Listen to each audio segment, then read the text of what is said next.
الحمد للہ وکفا والصلاة والسلام علی سید الرسل واشرف الانبیاء اما بعد فاعوذ باللہ من الشیطان الرجیم بسم اللہ الرحمن الرحیم ان الذین آمنوا وعملوا الصالحات واقاموا الصلاة وآتوا الزکاة لهم اجرهم عند ربهم ولا خوف علیہم ولا هم یحزنون۔ صدق اللہ مولانا العظیم۔ معزز سامعین و ناظرین حضرات، الحمدللہ جس طرح رمضان المبارک کے پیارے مہینہ کے اندر 5 وقتہ نماز اور ذکر و تلاوت اور روزے کا اہتمام کیا جا رہا ہے، جہاں نماز فرض ہے، جہاں روزہ فرض ہے، انہی کی برابر کا فرض صاحب نصاب عاقل بالغ پر زکوٰۃ بھی ہے۔ تو ہمیں اس فریضے کی طرف بھی توجہ کی ضرورت ہے کہ باقی نماز تو ساری زندگی پورا سال 5 وقت ادا کرنی ہے، سال میں 1 مرتبہ 1 مہینہ رمضان کے روزے رکھنے ہیں، اور سال میں 1 ہی مرتبہ زکوٰۃ بھی ادا کرنی ہے صاحب نصاب نے۔ تو اس فریضے کو بھی ادا کرنے کی ہم نے کوشش کرنی ہے۔ اللہ تعالیٰ قرآن مجید کے اندر زکوٰۃ کی فرضیت کے متعلق ارشاد فرماتے ہیں، فرمایا ان الذین آمنوا وعملوا الصالحات، بلا شبہ وہ لوگ جو ایمان لائے اور نیک اعمال کیے، واقاموا الصلاۃ اور نماز قائم کی، وآتوا الزکاۃ اور زکوٰۃ ادا کی، لہم اجرہم عند ربہم ان کے لیے اجر ہے ان کے رب کی طرف سے، ولا خوف علیہم ان پر نہ تو خوف ہوگا اور نہ وہ غمگین ہوں گے۔ تو اللہ تعالیٰ نے بے شمار جگہ کے اندر نماز کے فریضے کے ساتھ زکوٰۃ کی ادائیگی کا بھی حکم دیا ہے، اور جو خوش نصیب زکوٰۃ کی پابندی کرتا ہے، زکوٰۃ بھی ادا کرتا ہے، اللہ تک کے پاک نبی صلی اللہ علیہ وسلم نے کیا ہی خوشخبری بیان فرمائی ہے۔ حضرت ابو ہریرہ رضی اللہ تعالی عنہ فرماتے ہیں کہ ایک دیہاتی شخص جناب رسالت مآب صلی اللہ علیہ وسلم کی خدمت میں حاضر ہوا اور آ کر عرض کرنے لگا، یا رسول اللہ صلی اللہ علیہ وسلم، مجھے کوئی ایسا عمل بتائیے کہ میں وہ عمل کروں اور میں جنت میں داخل ہو جاؤں۔ تو رسالت مآب صلی اللہ علیہ وسلم نے ارشاد فرمایا کہ اللہ تعالیٰ کی عبادت کیا کر اور اس کی ذات اور صفات کے اندر کسی کو شریک نہ کرنا، اور فرض نماز قائم کیا کر، اور فرض زکوٰۃ ادا کیا کر، اور رمضان المبارک کے روزے رکھا کر۔ تو وہ آدمی کہنے لگا، قسم ہے مجھے اس ذات کی جس کے قبضہ قدرت میں میری جان ہے، میں اس کے اندر کوئی اضافہ نہیں کروں گا، اور یعنی میں اس کو اپنے اوپر لازم کر لوں گا، اور میں اس کے اندر کوئی کمی پیشی نہیں کروں گا، اور اپنے اوپر کوئی اس سے ہٹ کر کوئی چیز فرض نہیں کروں گا۔ جب وہ واپس جانے لگا تو جناب رسالت مآب صلی اللہ علیہ وسلم نے ارشاد فرمایا کہ جس آدمی کو یہ خواہش ہو کہ جنتی آدمی کو وہ دیکھے، جنت والوں میں سے کوئی آدمی دیکھے، تو وہ اس شخص کو دیکھ لے۔ تو یعنی کہ فرائض کی پابندی کرنے پہ، نماز، روزہ، زکوٰۃ کی ادائیگی کو لازم قرار دینے کی وجہ سے اللہ کے پاک نبی صلی اللہ علیہ وسلم نے جنتی ہونے کی خوشخبری سنا دی ہے۔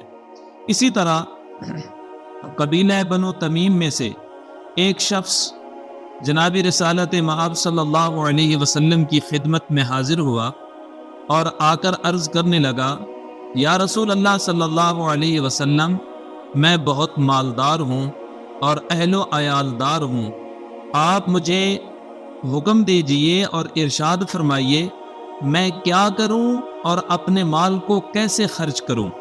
تو جناب رسالت مآب صلی اللہ علیہ وسلم نے ارشاد فرمایا کہ تم اپنے مال میں سے زکوٰۃ نکالا کرو، اس لیے کہ یہ صفائی ہے، یہ تمہیں پاک کر دے گی، اور اپنے قریبی رشتہ داروں کے ساتھ میل ملاپ رکھا کرو، اور مسکین اور اپنے ہمسائے اور سائل یعنی مانگنے والوں کا حق پہچانو۔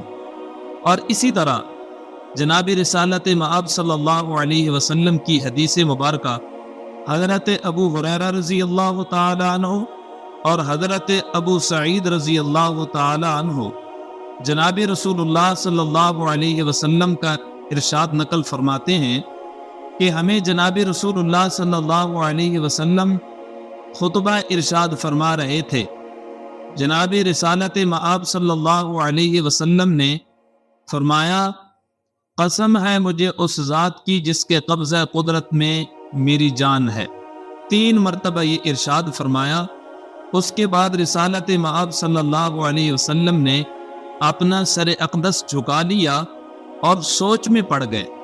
ہم سب صحابہ جتنے موجود تھے سب نے سر جھکا لیے اور رونے لگے۔ کسی کو کوئی خبر نہیں تھی کہ رسالت مآب صلی اللہ علیہ وسلم نے کس بات پہ قسم اٹھائی اور حلف اٹھایا ہے۔ تھوڑی دیر کے بعد پھر رسالت مآب صلی اللہ علیہ وسلم نے اپنے سر اقدس کو اٹھایا تو آپ صلی اللہ علیہ وسلم کے چہرے انور پر خوشی کے آثار تھے۔ فرماتے ہیں کہ نبی مکرم صلی اللہ علیہ وسلم کے خوشی کے آثار کو دیکھ کر ہمیں سرخ رنگ کے اونٹوں کے مل جانے سے زیادہ خوشی تھی۔ تو رسالت مآب صلی اللہ علیہ وسلم نے فرمایا، جو مسلمان 5 نمازیں ادا کرے، رمضان المبارک کے روزے رکھتا ہے اور 7 قسم کے گناہوں سے اپنے آپ کو بچاتا ہے، اس کے لیے جنت کے 7 دروازے کھل جائیں گے اور اعلان ہوگا کہ تم سلامتی کے ساتھ جنت کے اندر داخل ہو جاؤ۔ اب وہ 7 قسم کے گناہ کون سے ہیں؟ سب سے پہلے اللہ تعالیٰ کی ذات اور صفات کے اندر کسی کو شریک کرنا۔ نمبر 2، والدین کی نافرمانی کرنا۔ نمبر 3، قتل ناحق کرنا۔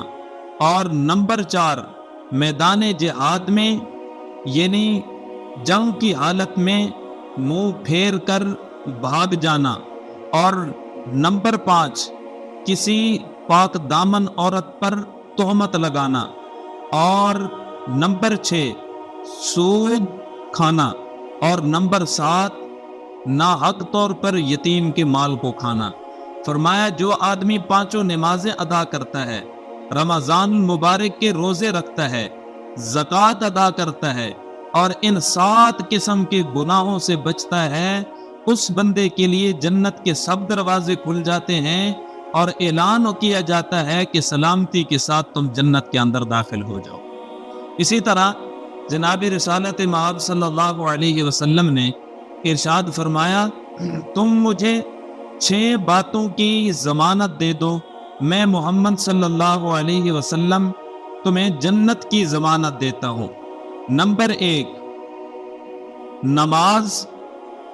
نمبر 2، زکوٰۃ۔ نمبر 3، امانت کی پاسداری کرنا۔ اور نمبر 4، شرمگاہ کی حفاظت کرنا۔ نمبر 5، پیٹ کو مال حرام سے بچانا۔ اور نمبر 6، زبان کو لغویات اور گناہوں سے بچانا۔ فرمایا جو بندہ ان 6 چیزوں کی ضمانت مجھے دیتا ہے، میں محمد صلی اللہ علیہ وسلم ان کو جنت کی ضمانت دیتا ہوں۔